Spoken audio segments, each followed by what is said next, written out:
Hello everyone, welcome to my channel. Today we are going to see about the management of temporomandibular joint ankylosis.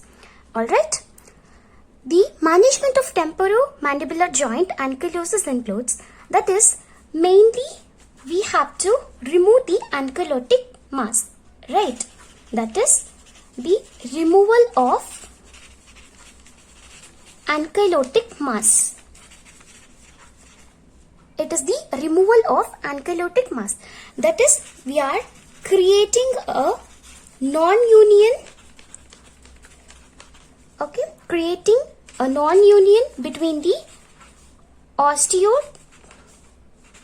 osteotomized bone ends. Okay, that is the treatment procedure. Already the ankylotic mass is formed or the bony union is formed. We are just removing it. That is the removal of the ankylotic mass, and we are creating a non-union between the osteotomized bone ends. Okay. That is what we are going to do in the management of the temporomandibular joint ankylosis. Okay, now let us see what are the goals of this surgical treatment. What are the goals? That is, why we need to do the surgical treatment, or what is the aim of this surgical treatment. The first one is to restore the joint function. Alright, in TMJ ankylosis there will be immobilization of the joint. So we need to restore the joint function. That is the first aim of the surgical treatment. Okay. And second one is the restore the mouth opening. Okay. In the temporomandibular joint ankylosed patient, there will be restricted mouth opening, or mouth opening is very difficult. So we have to restore the mouth opening. So surgical treatment is undergone. Alright. And the third one is to restore the vertical height of the ramus. Okay.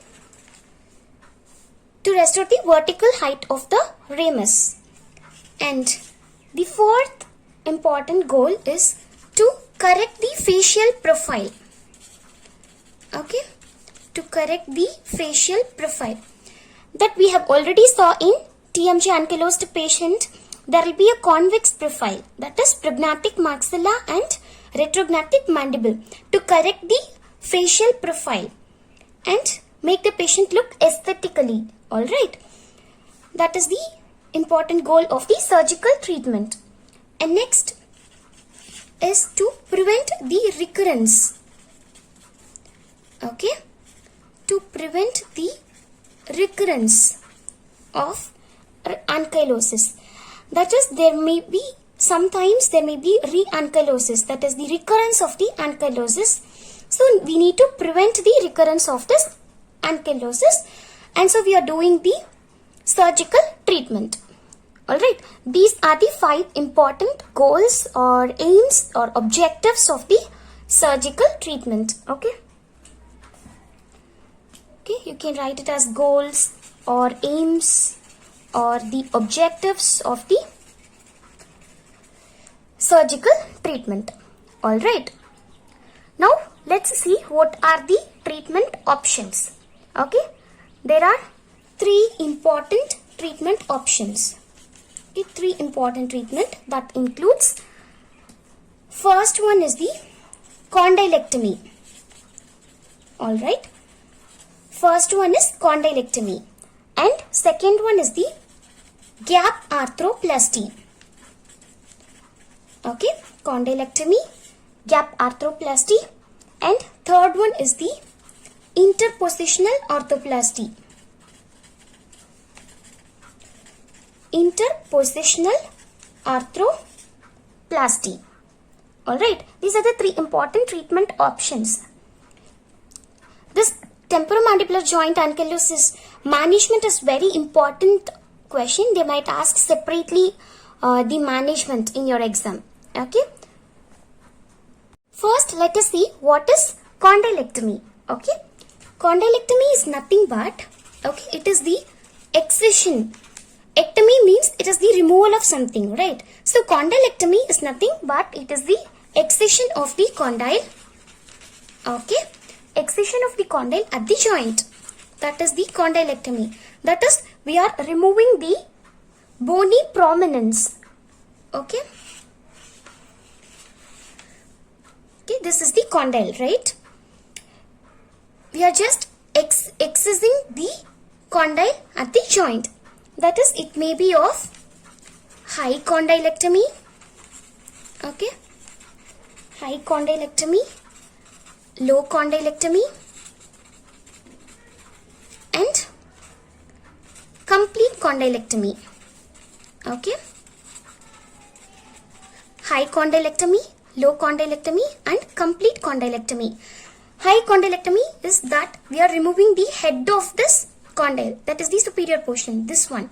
This is the high condylectomy. And till here, if we are excising, that is the low condylectomy. And if the complete condylar head is removed, then it will be complete condylectomy. Alright, the condylectomy is nothing but it is the excision of the condyle at the joint. That is the removal of round bony prominence of the condyle. That can be high condylectomy, low condylectomy, and complete. High condylectomy is here and low, and complete is removing of the complete condylar head. Removal of the complete condyle. That is about condylectomy. Alright. Next, coming to the most important treatment, that is the gap arthroplasty. Gap arthroplasty. Okay, this is the most important question. They might even ask separately as the 5-marker questions for you. Now, before moving on to this gap arthroplasty, let's know the surgical approaches to the temporomandibular joint. There are many incisions, okay. That will be your pre-auricular incision, okay, and post-auricular incision are there. Alright. Pre-auricular, post-auricular, and the coronal incision and post-ramal incision. These are the different types of incision, okay, or the surgical approaches to the temporomandibular joint. Here in gap arthroplasty, most commonly we use the pre-auricular incision, that is in front of the ear. Okay, pre-auricular incision. Okay, now moving on to the gap arthroplasty. What is the indications of gap arthroplasty? Where it is done is where there is the true ankylosis. Okay, true ankylosis. Now, what is gap arthroplasty? From the name, you can understand that is the gap arthroplasty. That is, it is an osteoarthrotomy that is performed to remove a slice of the bone. Okay, they are removing a slice of the bone. Alright, removing a slice of the bone and creating a gap. Okay, creating a gap. That is the gap arthroplasty. Alright, it is nothing but it is an osteoarthrotomy. Okay, that is performed to remove a slice of bone. Okay, remove a slice of bone and creating a gap. Okay, that gap should be of how much width? That is 1 to 1.5 centimeter in width. Alright, this is very important that you have to mention. It will be 1 to 1.5 centimeter. If it is lesser than that, then it might cause the there may be recurrence of the re-ankylosis. Okay, there may be recurrence of this ankylosis. So it should be of 1 to 1.5 centimeter. It is an osteoarthrotomy is performed to remove a slice of the bone and creating a gap of 1 to 1.5 centimeter in width. That is, suppose if we have the condyle here and the glenoid fossa here, there will be the union the union will occur here. Here will be the ankylosed mass, right? Here will be the ankylosed mass. What we are doing is, we are removing a slice of the bone here, okay? Removing this part and creating a gap, okay? Gap of 1 to 1.5 centimeter. That is the gap arthroplasty, okay? Now let's move on to the procedure, how we are doing the gap arthroplasty. The first most important point what you have to do is the preauricular incision. Alright, we are doing the preauricular incision. That is, what is preauricular incision? We are doing it in front of the ear. That is a curvilinear incision. Alright, this will be in front of the ear. Okay, in front of the ear. That is the curvilinear preauricular incision. Okay, this is the first step we are doing in gap arthroplasty. And after that, what we are doing? We are just removing the temporal fascia incision. First the preauricular incision, then in front of the ear the temporal fascia. Alright, the temporal fascia is also incised. Okay, as well as the incision on the TMJ capsule. That is, the second one will be the temporal fascia incision, and also the incision on TMJ capsule is done. Okay, temporal fascia incision and incision on the TMJ capsule is done. That is, TMF is temporal fascia. Alright, that is done. And after that, what you have to do is, 2 horizontal osteotomies are made. Okay, 2 horizontal osteotomies are made. Alright, that is, if this suppose the condyle and glenoid fossa, here it will be, this will be your superior osteotomy, and here will be your inferior osteotomy. That is end of the defect or end of this ankylosed mass. This will be your superior osteotomy and this will be your inferior osteotomy.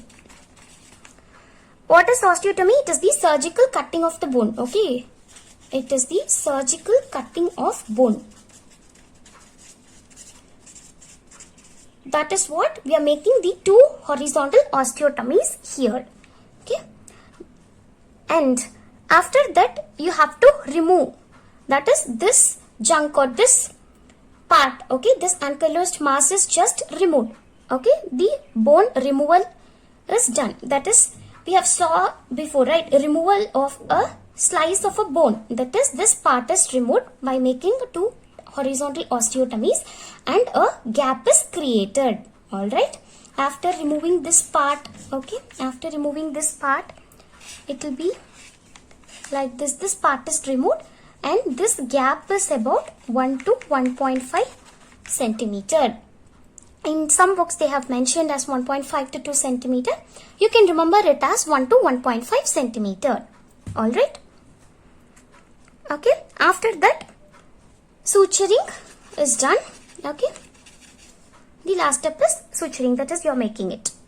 This gap arthroplasty is mainly based on the Cubbins protocol. Okay. It is mainly based on the Cubbins protocol.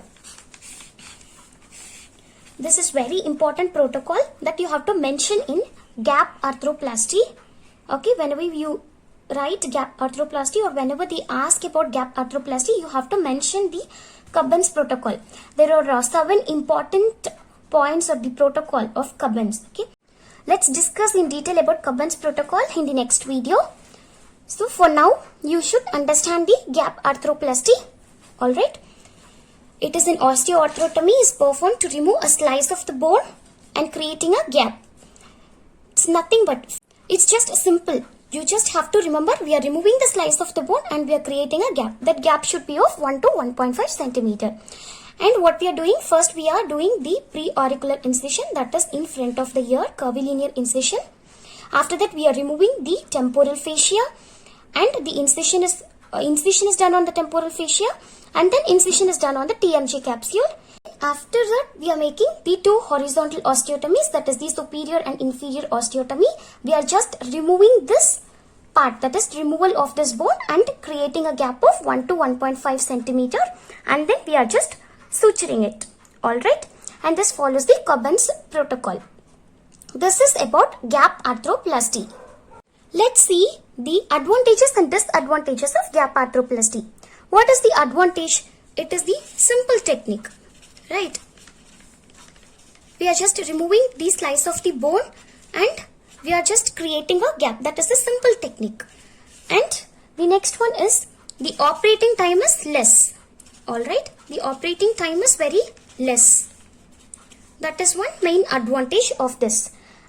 Alright, and what is the disadvantages? That is, there may be chance of re-ankylosis. Okay, recurrence of this ankylosis, that is chance of re-ankylosis, and there will be shortening of ramus. Okay, there will be shortening of ramus. These are the disadvantages. Advantages is that it is a simple technique, operating time is less. Disadvantages is that there may be chance of re-ankylosis and shortening of ramus. Alright. Now let's move on to the interpositional arthroplasty. That is the third important treatment. Interpositional arthroplasty is similar to the gap arthroplasty. Okay, that is, here will be, okay, here also there will be a creation of gap. Interpositional arthroplasty is nothing but there will be a creation of gap and also insertion of the barrier in between the bone ends. Okay, insertion of a barrier between two bony cut ends to minimize the chance of re-ankylosis. Okay, that is about interpositional arthroplasty. It is the creation of gap and the insertion of the barrier between the two bony cut ends to minimize the chance of re-ankylosis and to maintain the vertical height of ramus. In gap arthroplasty, there we saw there may be chance of re-ankylosis. To overcome that, we are doing interpositional arthroplasty. That is, we are inserting a barrier between the bony ends. Alright, and this is the same procedure as the gap arthroplasty. Only thing what we are doing here is that the temporal fascia and the temporal muscle, that is, this is your condyle and this will be your coronoid process. Okay, here the temporal fascia and the temporal muscle. Okay, this temporal fascia and temporal muscle is taken and it insists and it is turned down. Okay, it is turned downwards, interposing between this glenoid fossa and the remaining ramus. Okay, that is interposing the temporal fascia and the temporal muscle, that is turning down and interposing between this glenoid fossa and the ramus. That is the only difference between the gap arthroplasty and interpositional arthroplasty. That is, we are inserting a barrier between them. Alright. Creation of the gap, same as the gap arthroplasty, and insertion of the barrier between the two bony cut ends to minimize the chance of re-ankylosis and to maintain the vertical height of the ramus. That is, we are interposing the temporal fascia and temporal muscle between the glenoid fossa and the remaining ramus. Okay, that is about interpositional arthroplasty. What are the advantages and disadvantages of interpositional arthroplasty? Advantages is that here there is decreased recurrence. Okay, why decreased recurrence? Because we are inserting a barrier between the bony cut ends, right? That is to decrease the chance of the re-ankylosis. So there may be no reoccurrence of the re-ankylosis. That is the decreased recurrence, and the ramus height is restored. Alright, the ramus height is restored. These are the disadvantages in gap arthroplasty, and this will be the advantages in interpositional arthroplasty. And what will be the disadvantages? The disadvantages is increased operating time. Okay, in gap arthroplasty we are just creating a gap. So the operating time will be less.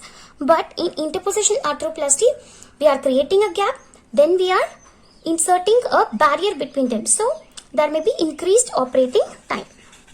These are the disadvantages, and that's it about the interposition arthroplasty. Alright. So these are the management of temporomandibular joint ankylosis. You just have to mention the goals of the surgical treatment. What are the 5 goals? After that, you have to mention the 3 treatment options, that is the condylectomy, gap arthroplasty, interpositional arthroplasty. They can ask the gap arthroplasty alone as an important 5-mark question as well.